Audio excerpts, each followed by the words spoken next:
Awesome. Boom. What's up, beautiful people? This is amazing. Episode 3.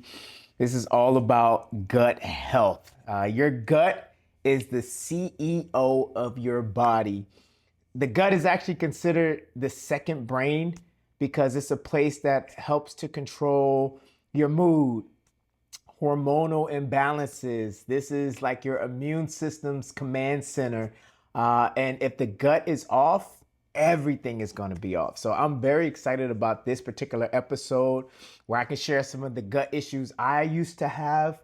And at times, I do get gut issues from time to time. Even with the perfect diet, your gut also likes to tell you certain signals about certain foods. So I'm excited to dive into that a little bit. And then also, we got an expert that I'm excited to have and share that conversation with you all when it comes to some of the burning questions we have about gut. Gut is like one of the most underrated players in the body.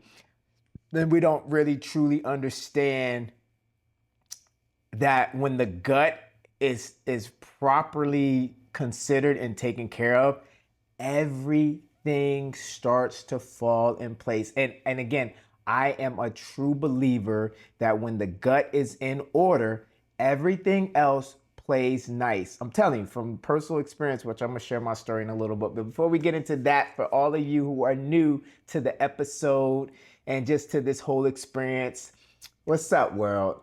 I'm nutrition and wellness guy, Chef D, your healthy coach.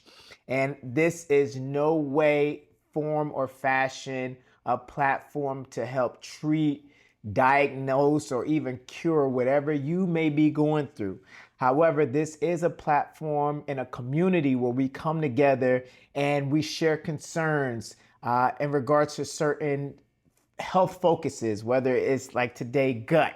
Last week we talked about liver. The week before that we talked about kidneys. Next week we're going to talk about sleep health. Whatever the health focus is, this is a community where we talk about the red flags that some of us may overlook because we think we're the only ones going through it, or we may look at a symptom that we've been dealing with as, hey, this is it's just what it is. We just got to live with it. When in fact, you don't have to live with it.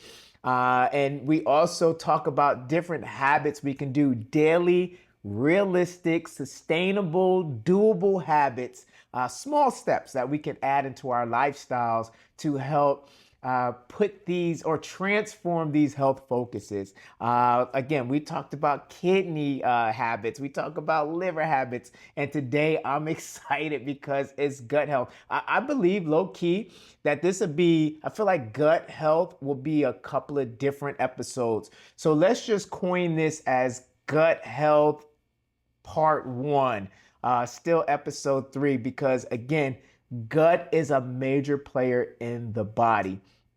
And like I said, this is, again, not to treat or diagnose. This is a community where we share what's working and what doesn't work. And that's why I like to bring on an expert or someone who's passionate or very enthusiastic about this particular health form. They have the experience, they have the credibility, and I like to bring them on because we got questions. And I've been seeing some questions throughout the week, whether it was in the comment section of IG, TikTok. The YouTube channel is still growing. So every once in a while, we'll get a question here and there. And I appreciate some of you who have taken the initiative to email me, which is a big kudos. It's thechefdbrand@gmail.com. And just your questions. I love them. We go together, we go through them as a team, and what I don't know or what I don't have any experience in, I reach out to one of my experts and we get the answers for you. But enough of that, let's get right into it. So again, this is a great platform when it comes to the burning questions we have. And one of the biggest things my clients would come to me about, the biggest issue when it comes to their health, I think, is the gut. Bloating is, I think, if I had to think about what are the top 3 things that people have concerns and issues with, it's their weight, It's usually their energy or their mood, which is like a hormonal thing. And then it's their gut bloating. They deal with bloating. They deal with digestion issues. Even after eating healthy, they're like, I just always feel uncomfortable in that area.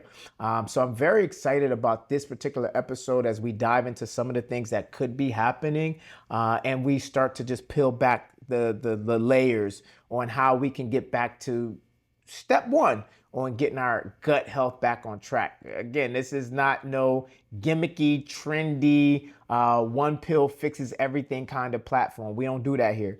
We do realistic strategies and habits to get our gut health back on track. First and foremost, I think one of the things that is not a misnomer or a misconception is the gut and the stomach are two different things. Let me say it again. The gut and the stomach are two separate things. The stomach is a part of the gut system, and the stomach is the part where it breaks down the proteins. It's something that activates the pepsin, which is a digestion enzyme. That's stomach. Stomach also helps killing pathogens in the food. Stomach helps to trigger the release of bile and pancreatic enzymes. The stomach helps to empty food slowly into the small intestine for further digestion. That's the stomach. I know sometimes when I get a client reach out and they're uncomfortable about their stomach, they feel like, hey, my stomach is not the way I want it to look. Whether it's a physical thing or whether it's a internal thing, it's always a stomach issue. But sometimes I have to let them know, like, hey, stomach is just part of the process. We need to figure out the gut. What is your gut health looking like? And believe it or not, digestion starts before you even chew. So we want to start uncovering what is gut health before we can start talking about 5 red flags and 7 daily habits and your frequently asked questions. Let's first talk about what is gut. What is gut health and what isn't gut health? So one of the other things I want you to understand is how people say, how do I know that my gut health is off in addition to the bloating, burping, acid reflux, and it also tends to show a deficiency in certain nutrients like zinc or B12, iron, some of those things when they're off and they could be considered trace minerals. It also lends to believe that your whole gut health is off. I'm gonna give you guys a list. So when it comes to, and here's some fun facts and some things you may know or you may not know when it comes to gut health. And check this out. See if you knew this, then much respect to you. Some of these things was pretty much new to me when we were doing our research for this particular episode. I was like, okay, I had an idea, but I didn't quite know. So first and foremost, your gut is a communication highway. Did you know that 100 trillion microbes live in your gut? That's more than your entire body has cells. That's pretty huge. And that is why I guess they call the gut the second brain.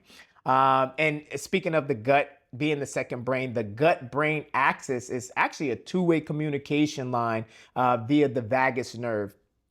And when your gut is inflamed, or when you're feeling off or bloated or just like feeling yucky, this is your brain's way of letting you know that there may be anxiety, there's depression, there's brain fog. That's how it shows up. So sometimes you're having an off day and you don't know what's wrong, or sometimes you're having a brain fog, or your mood is up and your mood is down.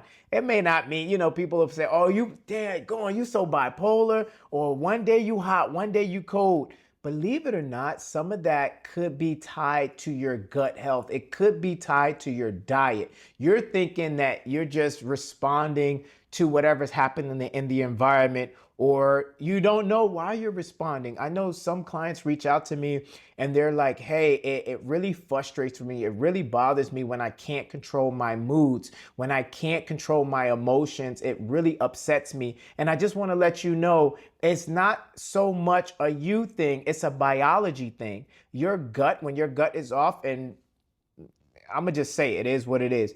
There's a lot of companies out there in these ultra processed foods, and they're putting these chemicals in the food allegedly. But y'all know, if you know, you know, that don't have to be labeled because of the trace amount that's in it. But it's enough to keep you hooked. It's enough to throw off your mood. It's enough to increase your cravings, even when you're not hungry. So that's why with the flexitarian lifestyle, I'm a flexitarian. It's not saying I don't give up snacks. It's not saying I don't eat processed food. I really reduce the amount of processed foods I eat. And I try to go for more whole foods or whole ingredients, because let's keep it real. They're not telling the truth about what they're doing to our food. They're not keeping it 100 about all the ingredients that are in the products. And low key, like, it's some of the stuff we don't even really know what it is. Like, I feel like they're changing the rules once we start to figure out what something really is or isn't. The rules start changing. And I feel like marketing is to blame, because the marketing side of it is creative. They know how to tap into our psyche. They have us figured out. They really do. So sometimes it feels like an uphill battle when we're trying to get our gut health back on track, or when we're trying to get our overall health back on track. Because when you figured out one thing, then there's another thing that they've done, that they did to the food, that none of us are really privy to. So this is our opportunity to get our gut on track. Because I'm gonna tell you, if your gut is operating at an optimal level, it can start weeding out. It's like a swipe, like the date and swipe. It know how to swipe and get rid of stuff that does not belong, because your body is designed to protect itself. But it can't work right if you got a leaky gut, or if you're having bloating and digestion issues. Then it's hard for your body to protect itself, because it's busy putting out other fires, and it's distracting its main function. So that's why we having this talk. Another thing that you probably didn't know about the gut: digestion starts, what I just told you guys, the digestion starts before the first bite. So I'm reading right here that smelling food triggers stomach acid and enzyme production. This happens, if you smell a good cup of coffee, or if you smelling mom's cooking or grandma's cooking, or pops is out there grilling, all of that, the body starts to process it. At the drive-thru, sometimes you can't even get home to eat your food. You already in the car digging in the bag. Listen, I ain't here to put your business out there. I'm just saying, because I'm guilty of it too. I'm just saying that there's a process that's happening. As soon as you smell what you're about to eat, your body goes in preparation mode, because it understands that we're about to go to work. So you smell it, and then you start to, the saliva starts getting into action, and liver, kidney, everybody just starts getting ready. And they don't know what fuel you're about to give them. Now, your brain and your gut have an idea, because they're talking with each other. So fried foods, sweet foods, the foods that's not really beneficial to your health, low key, your organs are like, oh man, all right. Hey, we working double shifts tonight. All right, hey, man, I can't keep doing this. And then guess what? Think about you when you overwork. You're going to start calling out. You're going to take longer lunch breaks than you're supposed to take. Like, that's your body. Your body, it knows when you're about to feed it something that's going to make it feel better, and it knows when you're about to do something that's going to make it feel bad. And don't get it twisted. There are foods that do increase the serotonin, but it's a short fix. It's a short-term thing where you're just like, this is my happy food. When I eat this, I feel amazing. That's a temporary stimuli, but the long-term effect of that, your organs, they're not happy, they're not satisfied, and now they're starting to whisper and start to shout, especially your stomach. Bloating, gas, that's your stomach trying to get your attention and saying, hey, we are not satisfied with the fuel you keep feeding us, switch it up. And that's, again, so that's what I'm telling you. When you smell it, you already know, your body already knows, hey, we're about to go to work. Whether it's going to be a good day, a good work day, or whether you're going to stress it out and it's going to be a rough work day. And a lot of days, think about you, think about your job, think about the things you do. A lot of days of stressful work, you're going to start burning out. And that's the same way how your body works on the inside, especially your gut. And it can take a lot. Your gut can take a lot. But when enough is enough, it will start letting you know enough is enough. The best thing about it, the way that God created this vessel, is that your body has an opportunity to repair itself. So this conversation today is, how do we repair and maintain good gut health the healthiest way? We're going to do it the healthiest way no matter what, because food will never be the enemy. We're always going to have moderation, mindset, and we're going to keep with the movement. Those are our 3 M's. So food will never be the enemy. I'm a foodie before I'm a food and health coach. I'm a foodie. I love food, and I'm never going to make food the enemy. But there is a discipline, there's a responsibility that I have and you have to choose the right fuel. And when the fuel isn't the best fuel, because it tastes good, but it's not the best fuel, we do it in moderation. Fair enough? All right, that's fair. That's fair. Another good thing that you may or may not know when it comes to the gut, when you chew mindfully, so not when you're eating and on your phone, your mind gut becomes distracted and other hormone responses are happening. So it's best that when you're eating that you put away devices, and it's cool to have a conversation with someone, get in the moment, be present, or eat in silence or eat in peace, because that's going to allow your body to focus, and that's going to allow for better digestion. Trust me. And they say chew 20 to 30 times. Look, I tried that. That's not for me. I tried, and I still will keep trying. That's just not a me thing. I want to chew, and I want to get to the next bite. But I'm trying. I probably got a good 10 to 15 chews in me. Another good thing about the gut that we want to share is that the gut produces and responds to hormones. So the gut produces serotonin, dopamine, and GABA, which is responsible for mood, motivation, and the calmness that we experience.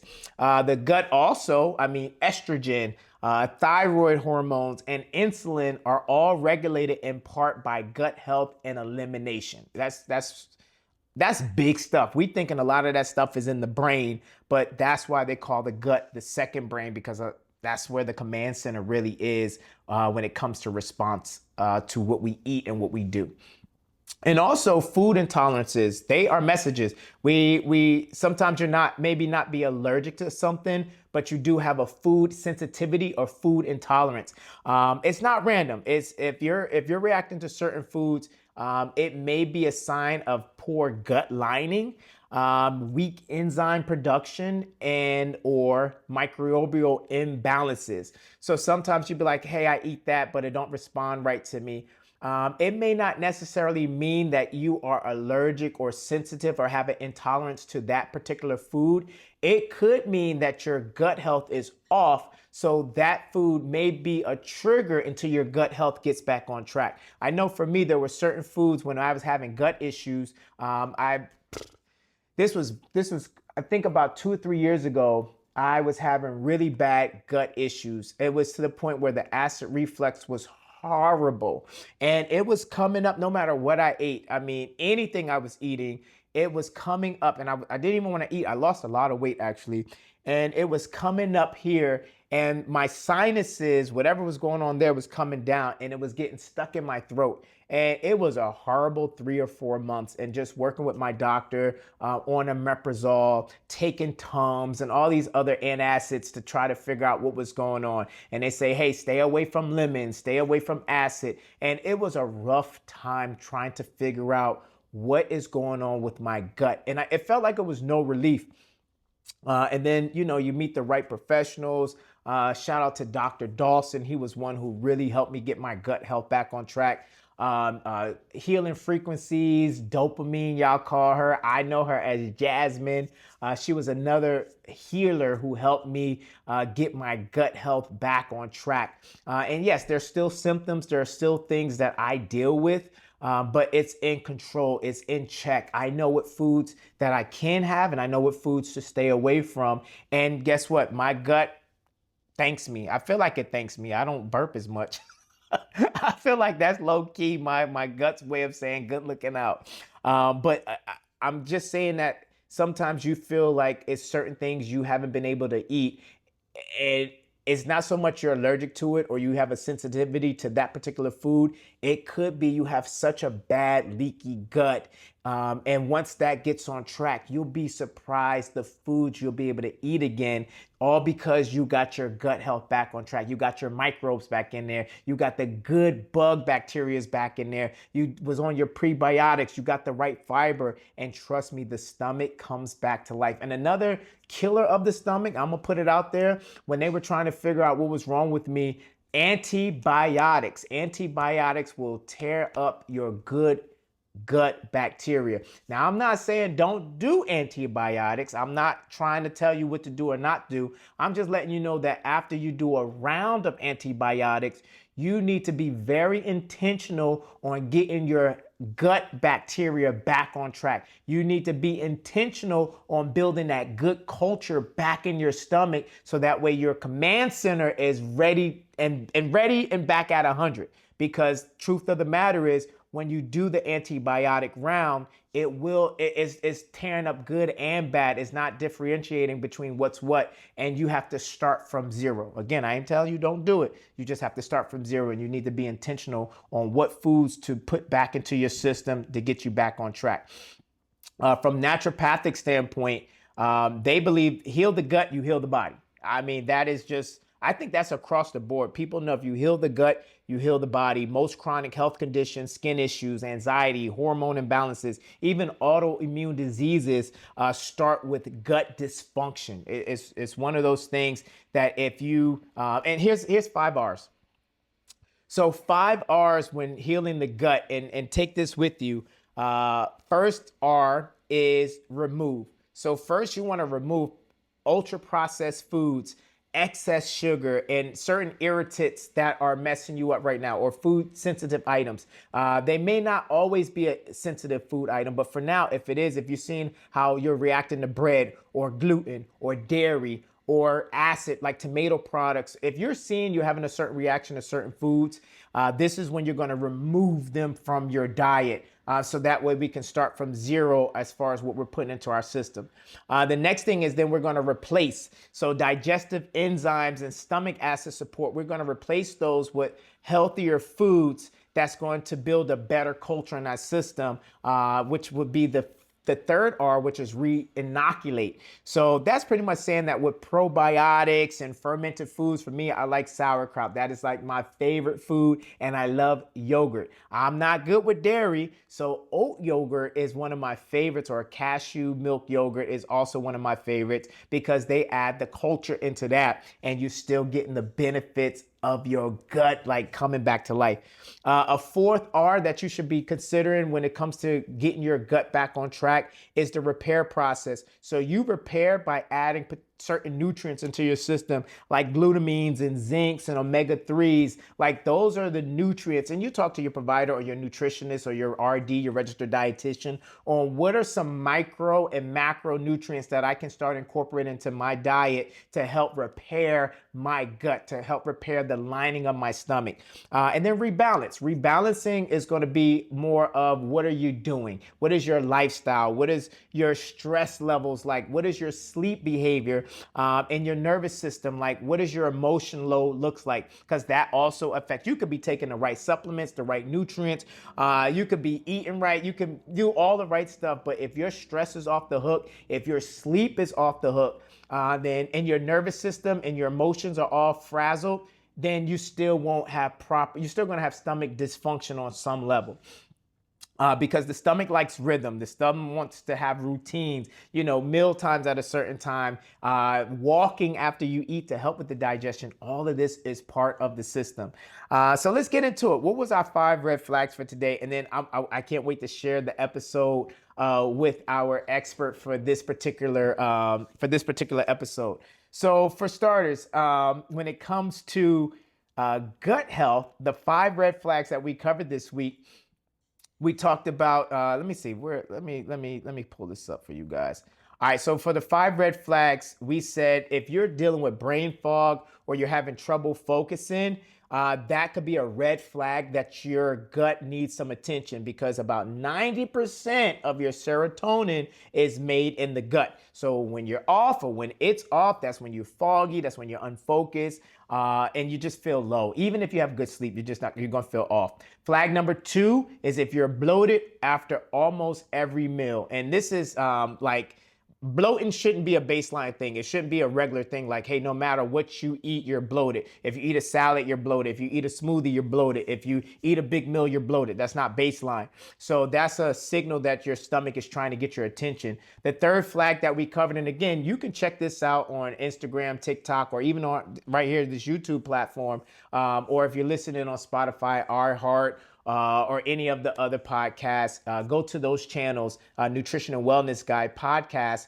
and you'll be able to see some of these videos. We put them into shorter reels so that way you get them like pop, pop, pop, pop, pop on the go.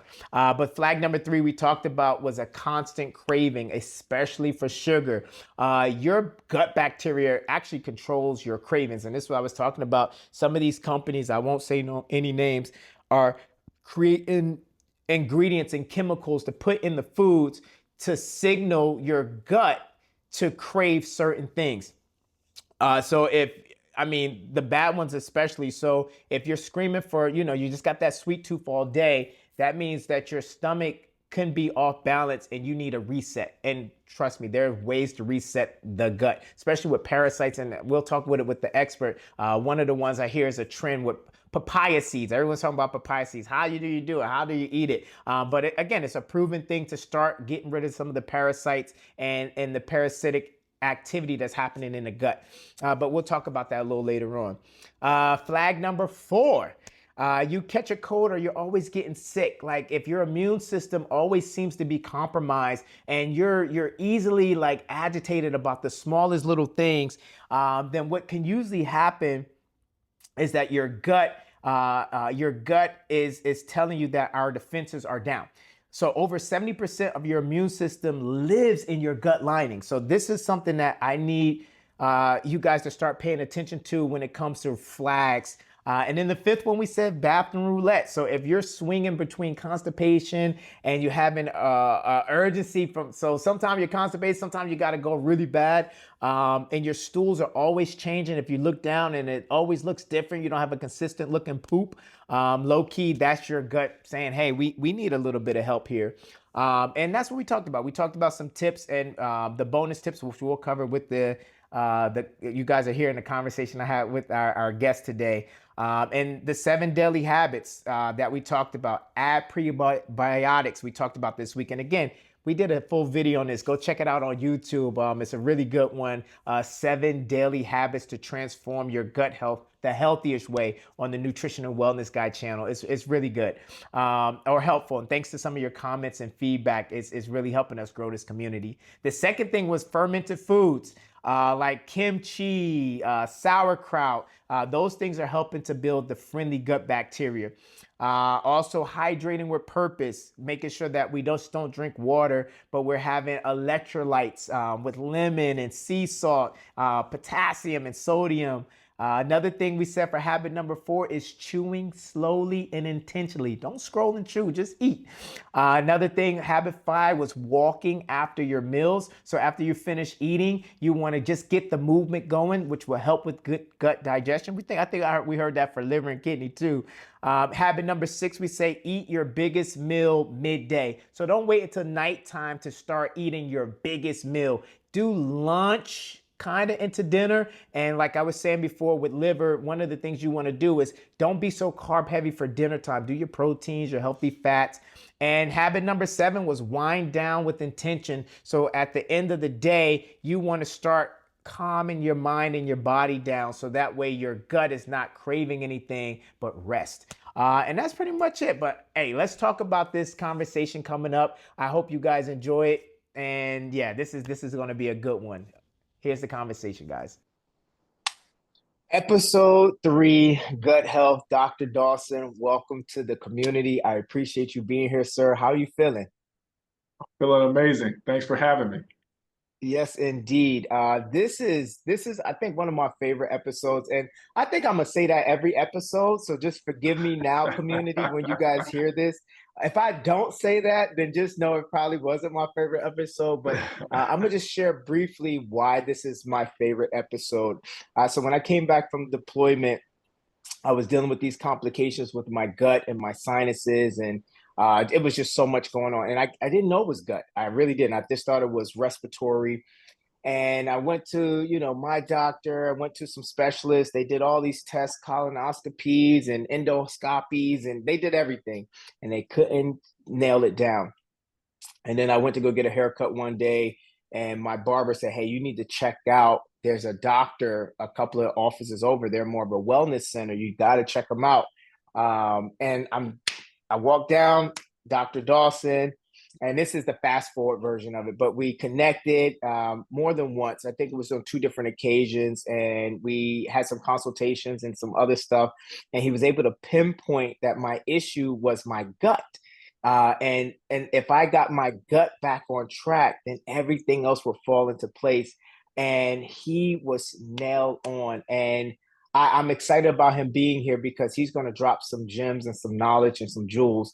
But let me just introduce him. I'm gonna read off, who Dr. Dawson is, and I hope that you all can appreciate why I have so much respect for him. So Dr. Dawson, he's the guy who beat cancer before he was 2 and walked away with an unshakable faith in the body's ability to heal. After earning a BS in biomedical science at USF, he went on to complete both a doctor of chiropractic and a master's in acupuncture and oriental medicine in Southern California. Today, he helps busy professionals reclaim their health through lab-driven nutrition and supplement plans, functional nutrition coaching, and the occasional motivational workshop all over. You can book them, in other words. You can book them to come talk to you and your people. Oh, and did I mention he's a natural bodybuilder? He's not a juicer. He's a natural bodybuilder. Whether you're chasing muscle gains, weight loss, or just better overall wellness, Dr. Dawson has us covered. So, sir, I just want to say welcome. I appreciate you for being here on the Gut Health episode. How are you feeling? I'm feeling amazing. Thanks for the wonderful introduction to Yes, sir. the community here, and I'm excited to talk about gut health. It's really important. It's the foundation. So yeah, I'm excited to be here.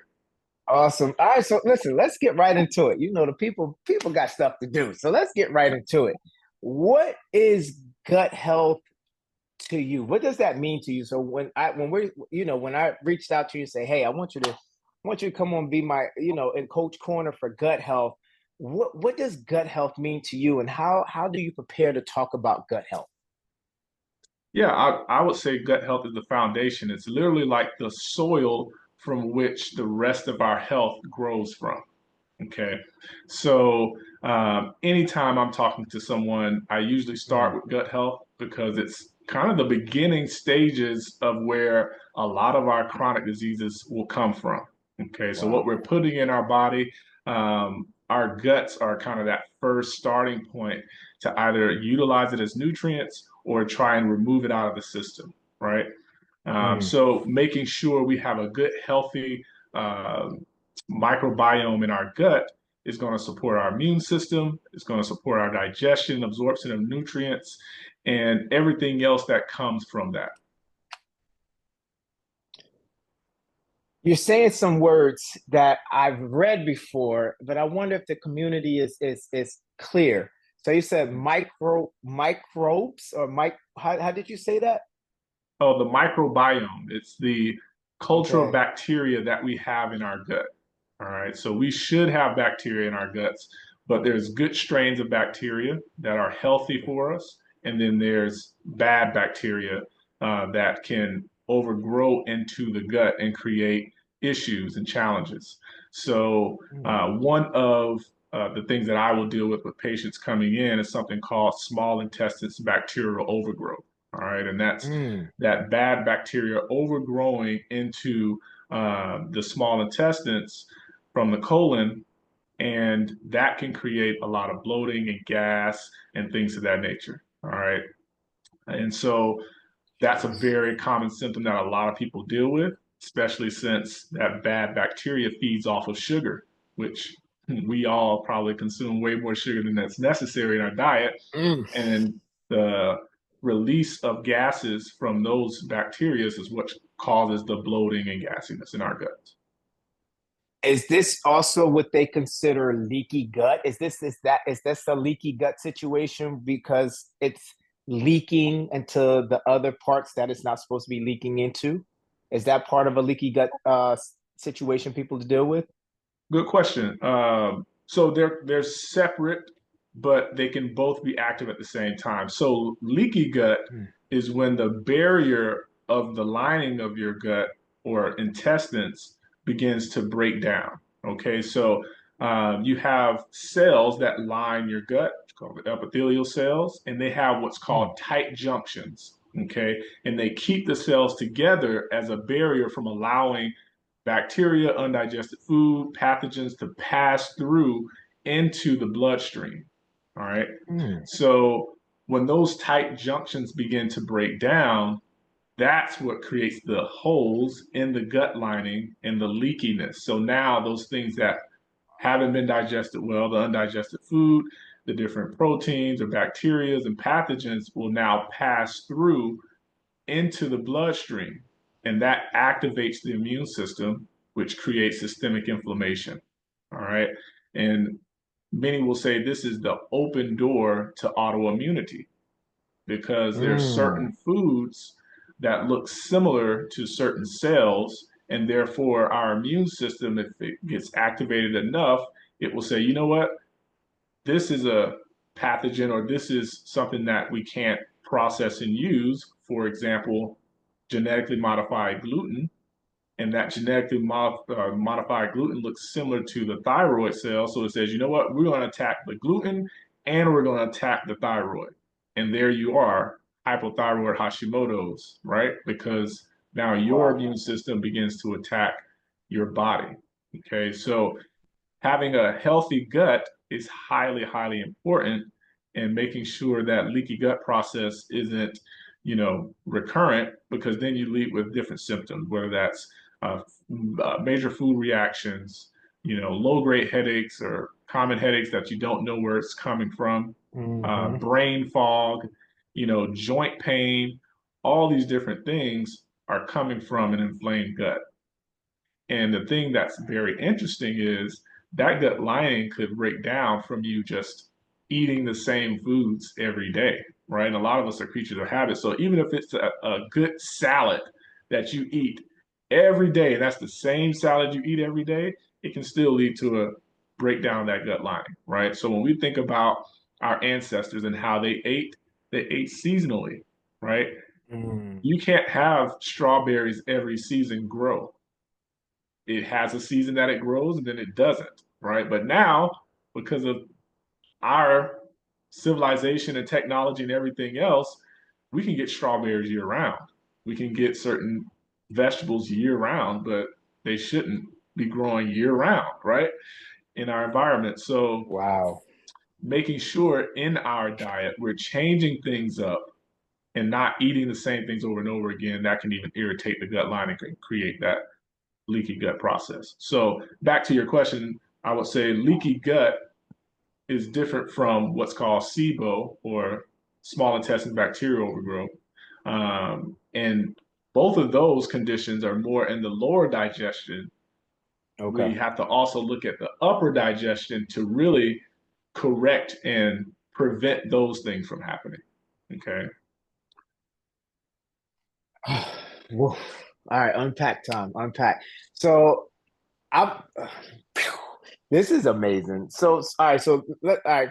For community, I'm a community advocate right now. So, three things I got from that. Um, the first thing is understanding that a leaky gut, as well as the SIBO or the lining, they're different components because what's happening is that we don't have a control over our gut function because we haven't supported it properly.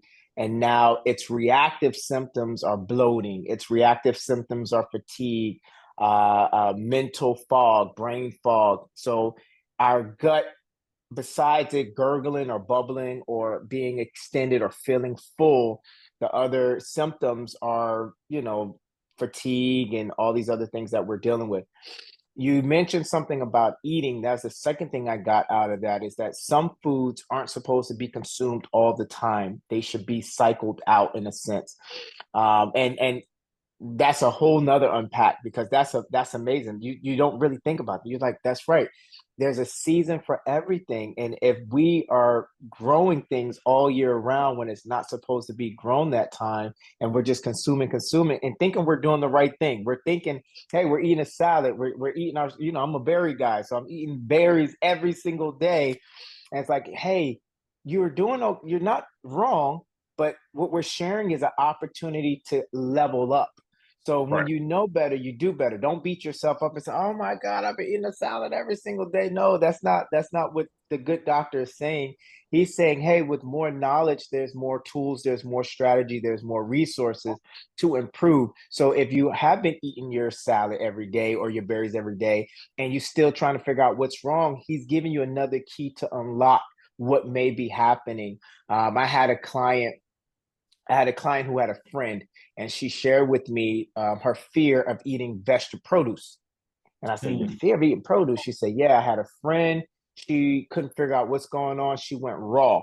So she went raw for a month or two with just produce, no meat, no anything. And she got sicker. mm, And she couldn't figure out, doctors couldn't figure out. She went to a naturopath. And what he was able to determine is that all of the produce she was eating, she wasn't rinsing it and it wasn't organic. So she was eating the strawberries, the berries, she was eating everything without removing the pesticides. And she ended up tearing up her gut lining and a lot of her responses because of the pesticides and the stuff mm. that was on the produce. And again, this is somebody who's thinking they're doing the right thing by going totally raw, eating properly. And Yep. here you go, you got pesticides and you got all these other additives and things going on and herbicides Mm. that has disrupted her system. So I appreciate you sharing that because that helped me say, hey, you know what? I'm going to look into because there's resources, right, doctor, to know what naturally grows in what season. There's so many resources Right. out there to understand what that looks like. And the last thing that you point out that I probably want you to go a little deeper on is in regards to the body not understanding with the GMO and just a regular. So when we're eating ultra processed foods and we're eating sugars, can you speak on that a little bit more? Because I know you said SIBO. I know you mentioned some other issues with cramping and bloating. What other issues have you been seeing with people? Maybe you could speak on when they take antibiotics and then after that they don't support to bring the gut back on track. Wow. Yeah. Well, and just to kind of clarify too, you're totally correct. I'm not saying not to eat salad, right? I would say, you want to change the type of salad you're eating. So when I say Good that you're point. eating the same old salad, maybe you change it. Maybe it's a kale salad today, tomorrow is spinach, versus just having a straight lettuce salad the whole time. And you're obviously you would recommend as a nutritionist, right? Like your plate should be colorful. Maybe you add some Yes.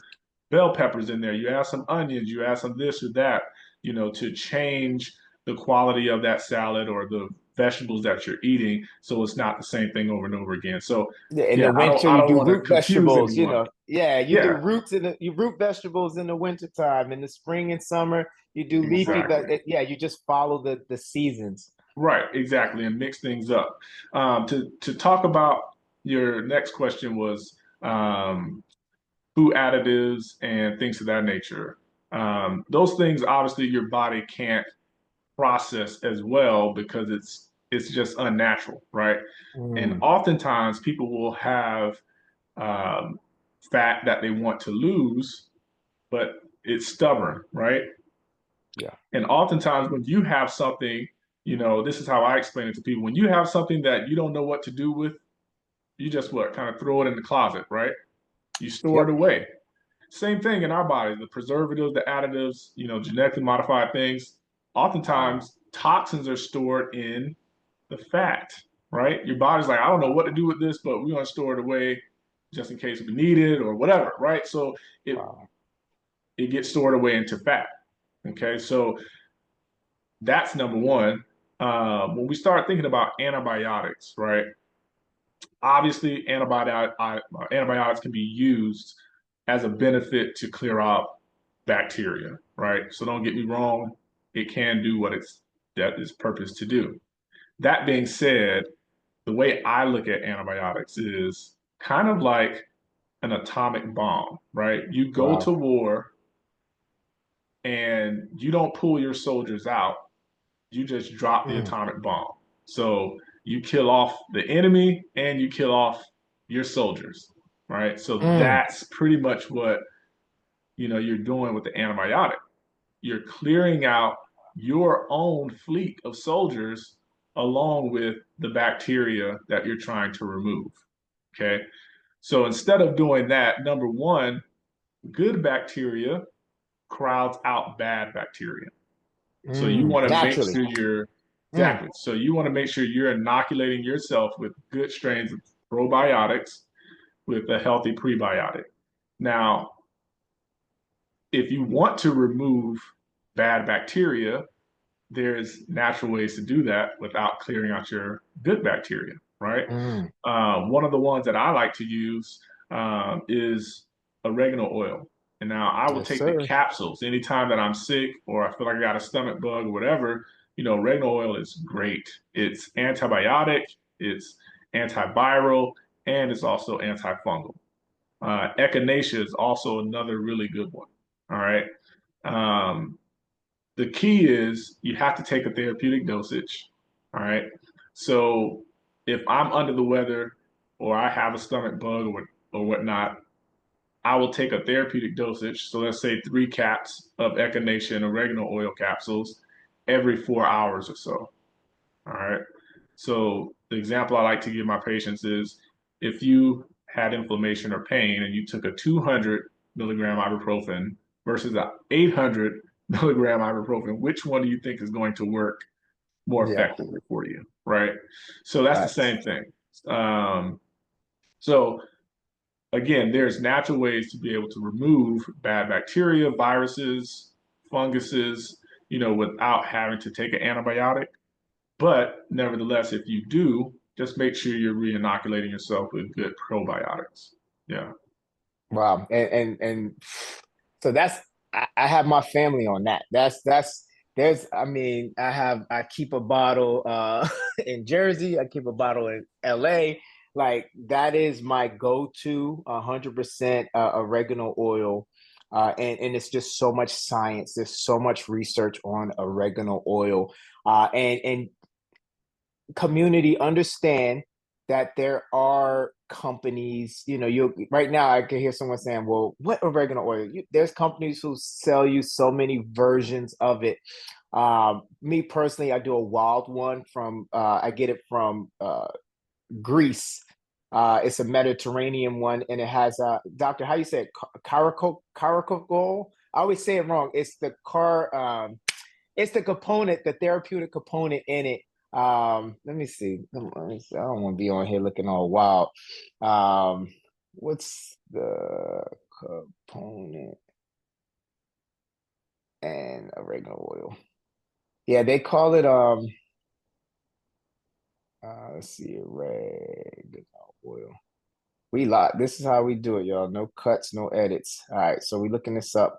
So, and I wish I had a bottle with me. I know my sister. I'm at my sister's doing this episode. She keeps a bottle as well. Okay, Carver Crawl. Oh, okay. Yeah. Yeah, I said it wrong. So that is the the bioactive compound in it that you're looking for. What's the strength of that?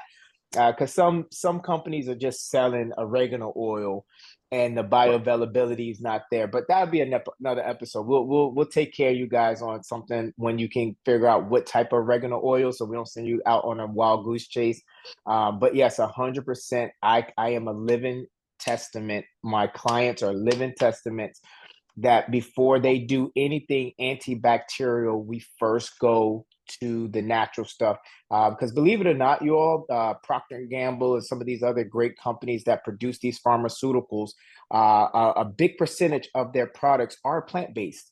So it's Mhm. derived from a natural plant-based source, and they add their proprietary blends to whatever they need to do. So believe Okay. it or not, even they are starting from an all-natural, holistic source, and then they tie in their proprietary blends. So thank you for expounding on that.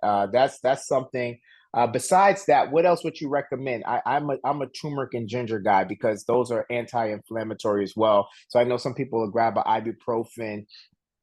This is a two-part, doc. So for the community, listen, okay, it's already too late. I did an antibiotic, and so now Mhm. my soldiers are gone. Doctor, I heard you mention a probiotic and a prebiotic strain. In layman terms, what should I do to get my gut back on track after I just nuked everybody and everything in my gut?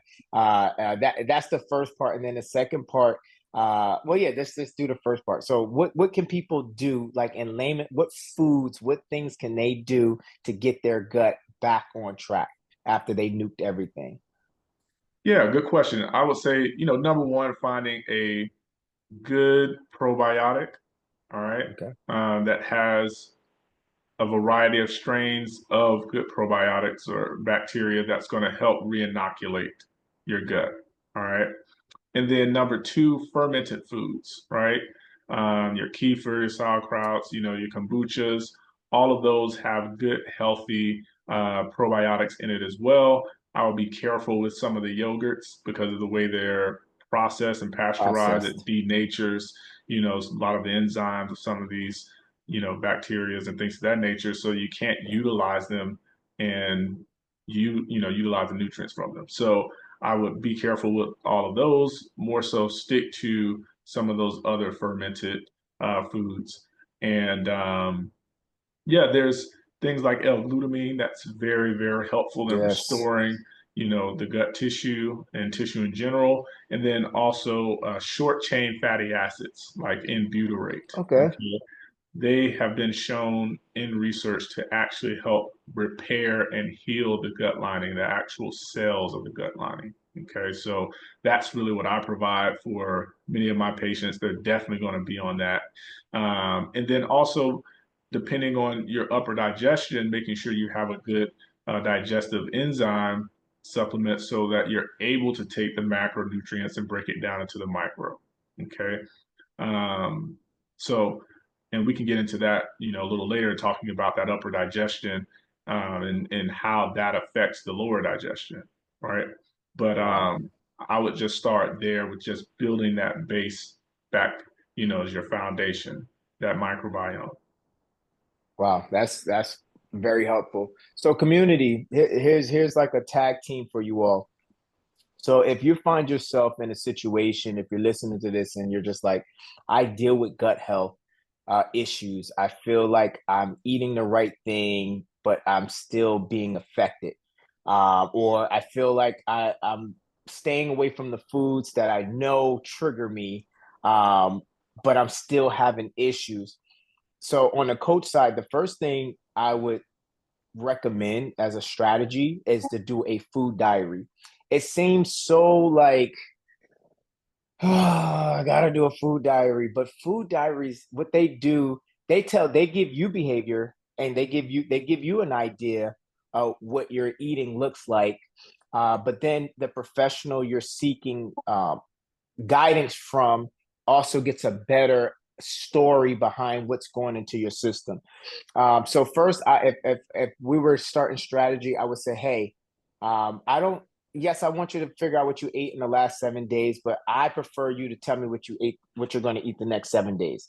So give me, Mhm. actually, I would do because memory is a crappy thing. My strategy is usually, what's your last 3 days? Let me know what your last 3 days you ate, and I want you to log the next 5 to 7 days, and then let's go from there. So now we have a starting point, but until then, the second thing is a sensitivity test. So sometimes you don't know what you don't know.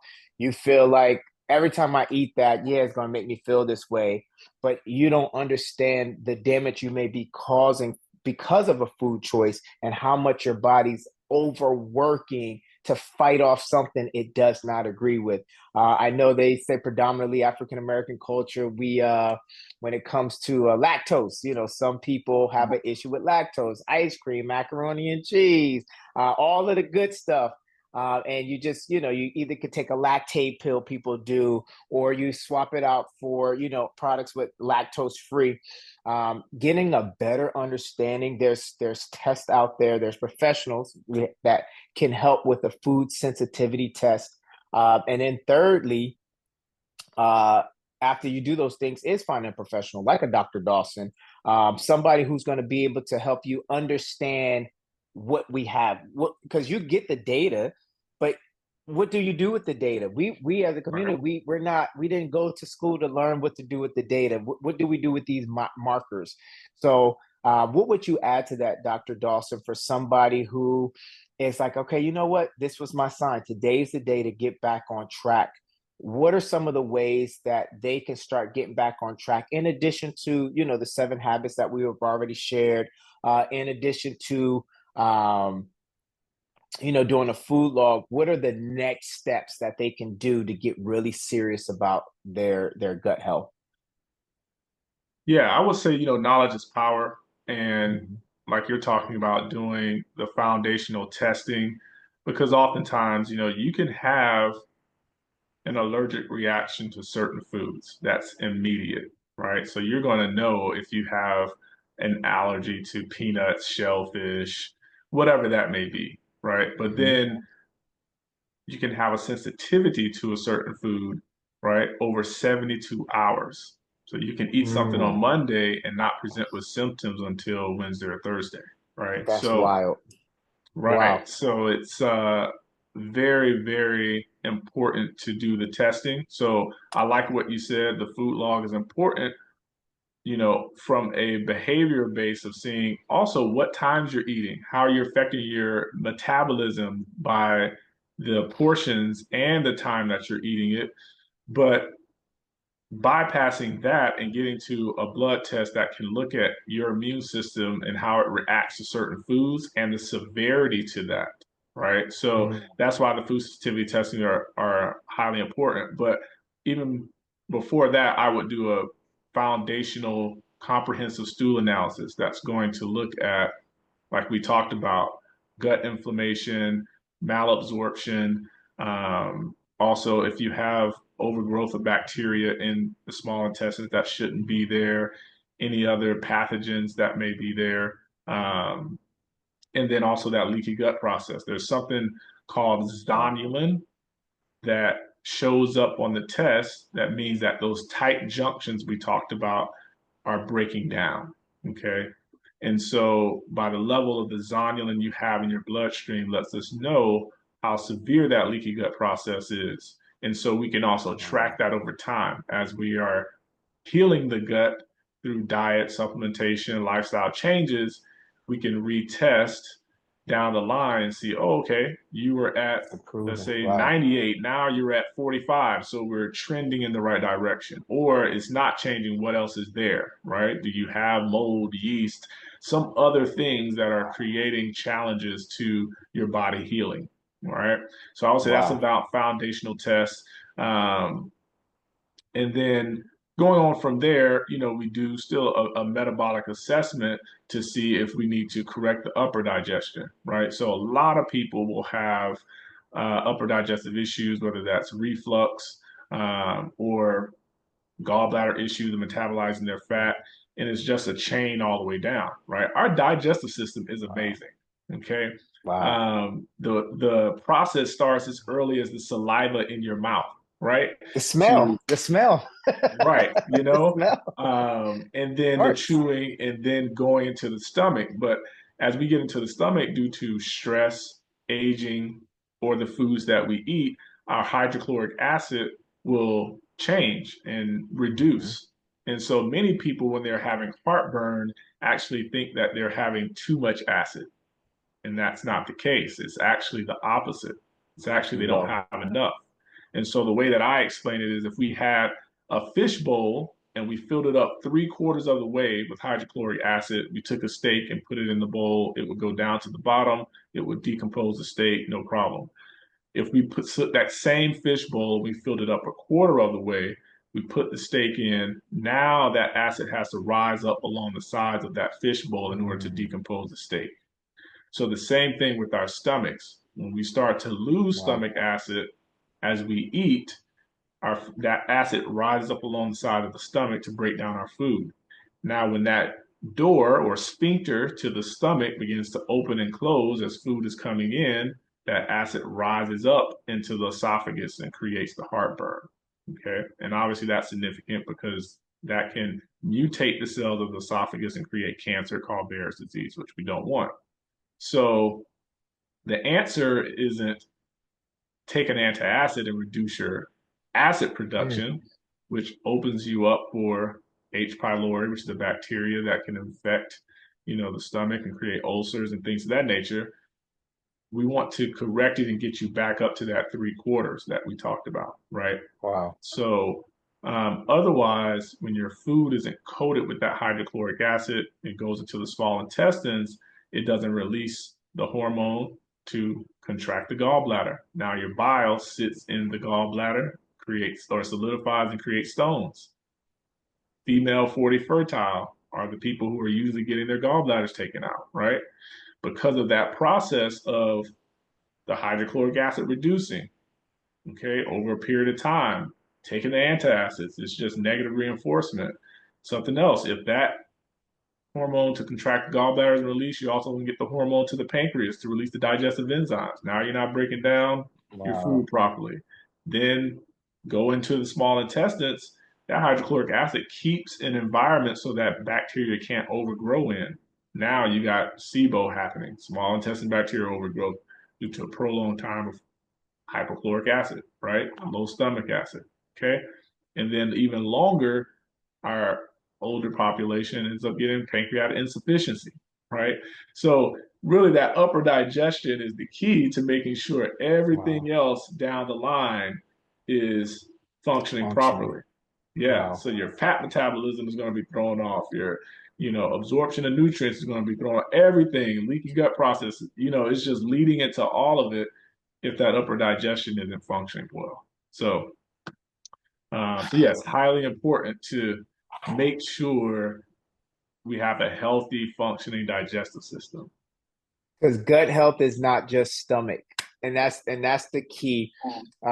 Doctor, man. All right, so we're definitely going to do a part two because this is we there's I'm starting to understand our community a little bit more now with this platform and some of the questions and concerns that I'm starting to get. And I could tell this is one of those one episodes that we're going to have questions, we're going to have concerns, and this is exciting. I think what I'll probably do, community, for the part two, I'll bring that on as a live because we're going to be transitioning to live podcast soon, and that might be that. So we can look at your chat, so we can, real time. We'll just do question Q&As, and we'll just address some concerns. But if you don't want to wait that long, because who knows when that's going to be, you could do like me and my team.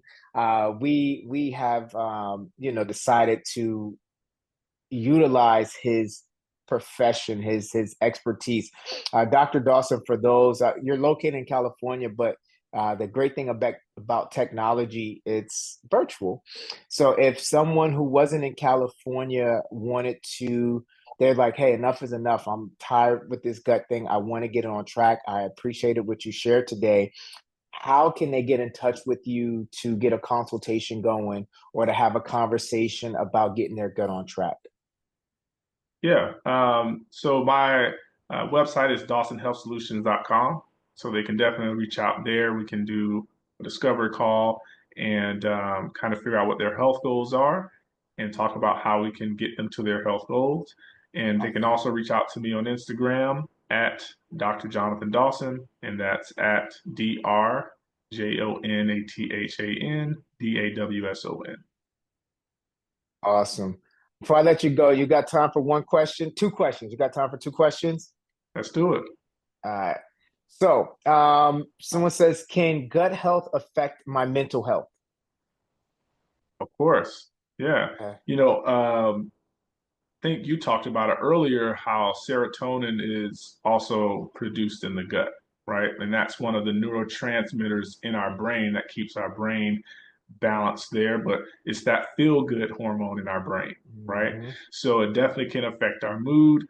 But also, there's a nerve called the vagus nerve that goes from our brain, it's a cranial nerve, into our gut, right? So if our gut is on fire, our brain is on fire, right? And we see this a Wow. lot too with kids that are on the autism spectrum.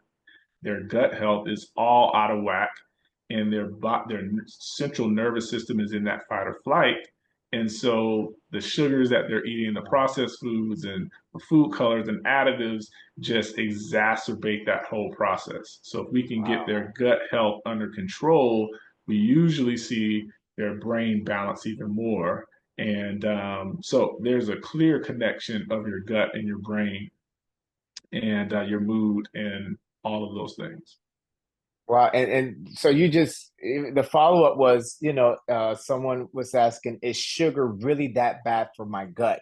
And you just touched Mhm. on it, but since this is a healthy-ish community, what would your response be in regards to, is sugar really that bad for my gut?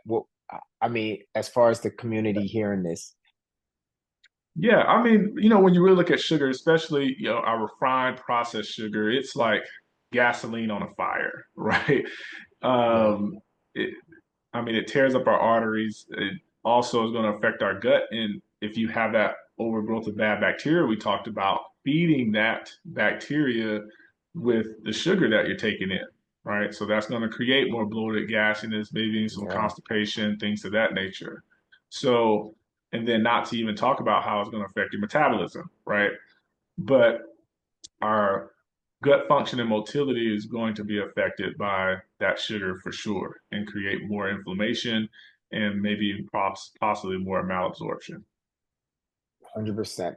And community, the best part about where things are now with knowledge, because doctor always shares knowledge is power. There's so many healthy natural sugars or sweeteners that we can opt out for, instead of the processed stuff that are snuck into, because we have an episode coming up that talks about label health, and understanding how labels work. And hopefully that's not the episode I get canceled, because we go deep. We go deep into, some of the loopholes that these companies have lobbied to get some of their products, and the omission of certain ingredients, because they have been able to change the standard on how much of an ingredient has to be in a product for it to be labeled on the ingredient. So Right. sometimes you get a product and you're like, oh, it's only 140 calories. Oh, 0 grams of sugar. Because the definition of sugar is changing from time to time. And the things that are being created in the lab, the alcohol sugars, and a lot of things that are derivatives of sugar that's worse than sugar, Mm-hmm. are not needing to be labeled because of lobbying, because of loopholes. But we will get into that another day. But what we're saying, community, is that when you are under the weather, especially people, cancer patients, that's one of the biggest things they're told: stay away from sugars as much as Mm-hmm. possible, because it's feeding spectrum, dementia. With my grandpa, that's the first thing in the house. All white sugar, all that stuff had to go right away, because I think what happens is, when we are diagnosed with the condition, sometimes we say, well, it is what it is. That's just what it is, and now you're trying to manage the condition, not realizing that you still have an opportunity to support the body, because everything, it may not cure it, because I get some things are incurable at this moment, or to our knowledge. However, there's things you can still do to reduce symptoms and to reduce inflammation and to reduce plaque, and to reduce a lot of the other things that sugar does cause. So we're not saying give up all your sugar. What we are saying is that for you to get back on track, there are some sacrifices you are going to have to make. And there's some non-negotiables when it comes to the different sugar choices that you choose if you do want to get back on track, because there's no way to build a healthy gut and still keep some of the toys that you've been used to. It's just it's insanity to do the same thing and look for a different result. So, Dr. Dawson, I thank you so much, sir.